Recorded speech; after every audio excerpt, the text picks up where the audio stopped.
नमस्कार, मैं आचार्य सृष्टि मिश्रा अपने चैनल में आप सभी दर्शकों का हार्दिक अभिनंदन करता हूं। दोस्तों, आप कर्ण का नाम आपने अवश्य सुना होगा। महाभारत में बड़े ही बलशाली और धनुर्धर योद्धा था। आज मैं उससे जन्म की कहानी कुछ बताऊंगा जो शायद आपको पता ना हो। दोस्तों, सब कहते हैं कुंती के नाजायज पुत्र था कर्ण। ऐसा नहीं है। कुंती के जो पिता थे बड़े महात्मा थे, सन्यासी थे और धार्मिक प्रवृत्ति के थे। उनके कुटिया में जो भी ब्राह्मण आता था भोजन करने के लिए, उन्हें वो प्रेम पूर्वक आदर करके अपने कुटिया में बैठाते थे। भोजन इत्यादि कराने के बाद वो भेजते थे। इसमें कुंती का बड़ा रुचि रहता था ब्राह्मणों के प्रति, सन्यासी महात्माओं के प्रति। वो भी अपने पिता के साथ भोजन कराया करती थी। सभी ब्राह्मण बड़े खुश होते थे। कुंती का इतना प्रेम और भाव था। एक दिन दुर्वासा ऋषि भी उनके कुटिया पहुंच गए और कुटिया में जब उन्होंने आदर और सम्मान पाया कुंती के द्वारा और कुंती के द्वारा भोजन से, वो इतने संतुष्ट थे कि उन्होंने कहा, पुत्री तुम जो भी मांगना चाहती हो मांग लो। कुंती में लोभ और लालच नहीं था। उन्होंने बोला, महात्मन हमें कुछ नहीं चाहिए। परंतु दुर्वासा ने उन्हें एक आशीर्वाद दे दिया कि तुम जिस परमात्मा की ध्यान करोगी वो परमात्मा तुम्हारे सामने क्षण मात्र के लिए भी अवश्य आएंगे। कुंती बड़ी खुशहाल हुई। ये तो अच्छी बात है, परमात्मा के दर्शन करने को मिलेंगे, प्रभु के दर्शन करने को मिलेंगे।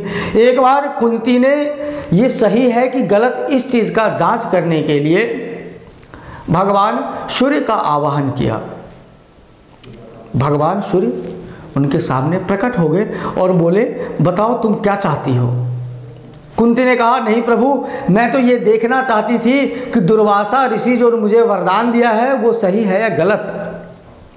सूर्य ने कहा कि मेरा आना यहाँ व्यर्थ नहीं हो सकता है, इसीलिए मैं तुम्हें एक आशीर्वाद प्रदान करती हूँ कि तुम्हें एक पुत्र हो, वो भी तेजस्वी। कुंती का जब पुत्र हुआ था, कर्ण बड़ा शक्तिशाली था और कुंडल कवच पहनकर ही उनका जन्म हुआ था। तब कुंती क्या थी? कुंवारी थी, विवाहित नहीं थी।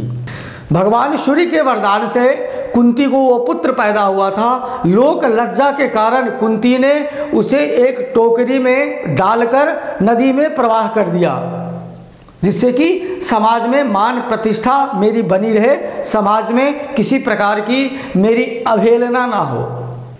दोस्तों, मैं आपको बताऊंगा कि कर्ण टोकरी में बहता हुआ चला गया एक जगह।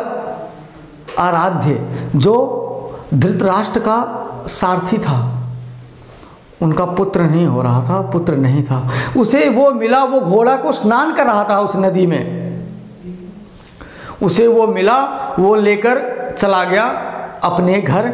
और उसका जो पत्नी का नाम था आराध्य का, उसका नाम था राधे, स्त्री का। इसीलिए कर्ण का नाम राधे भी बना।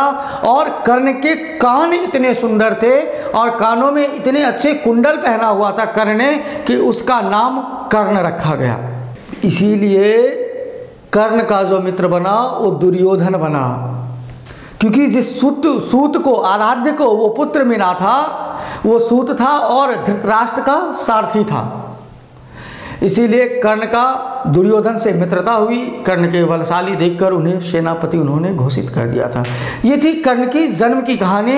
इसीलिए कुंती के साथ जो ऐसा कहते हैं कि कुंती का नाजायज संबंध था किसी के साथ, सूर्य के साथ, तो पुत्र की उत्पत्ति हुई, ये बिल्कुल गलत है। ये तो कुंती का वरदान था और कुंती ने लोक लज्जा के कारण उस पुत्र को नदी में प्रवाह कर दिया।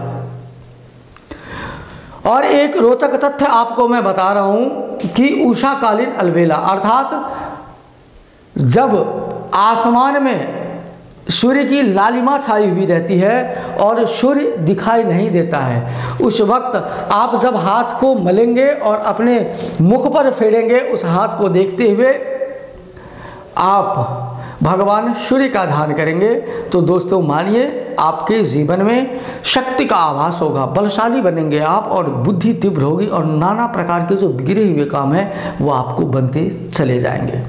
उसे उषा काल बोलते हैं। दोस्तों आज के लिए बस इतना ही। आप अपना ख्याल रखें, सुरक्षित रहें। मेरी शुभकामना आपके साथ।